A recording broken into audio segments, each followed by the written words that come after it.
नमस्कार, आप देख रहे हैं बिहार न्यूज 7। बगहा प्रखंड क्षेत्र के रामपुर नया गांव के हिंदुस्तान अखबार के पत्रकार दिनेश मिश्रा, जो 50 वर्ष के थे और 1996 से लगातार पत्रकारिता जगत में अपना अहम योगदान देते हुए एक बेहतर संवाददाता के रूप में काम कर रहे थे, बुधवार की रात्रि अचानक उनकी तबीयत खराब हो गई और ब्रेन हेमरेज हो गया।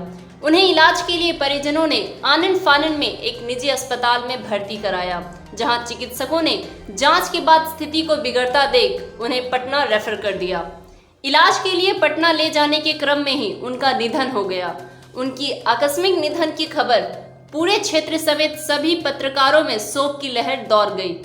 उनके परिवार में उनकी पत्नी, 2 पुत्र और 1 पुत्री हैं, जिन्हें वो छोड़ के स्वर्ग सिधार गए। चौतरवा थाना क्षेत्र के कोटमाई मंदिर परिसर में स्थानीय पत्रकारों ने 2 मिनट का मौन धारण कर शोक व्यक्त किया और उनके दिवंगत आत्मा की शांति के लिए ईश्वर से प्रार्थना किया। शोक सभा के दौरान कई वरिष्ठ पत्रकार उपस्थित रहे।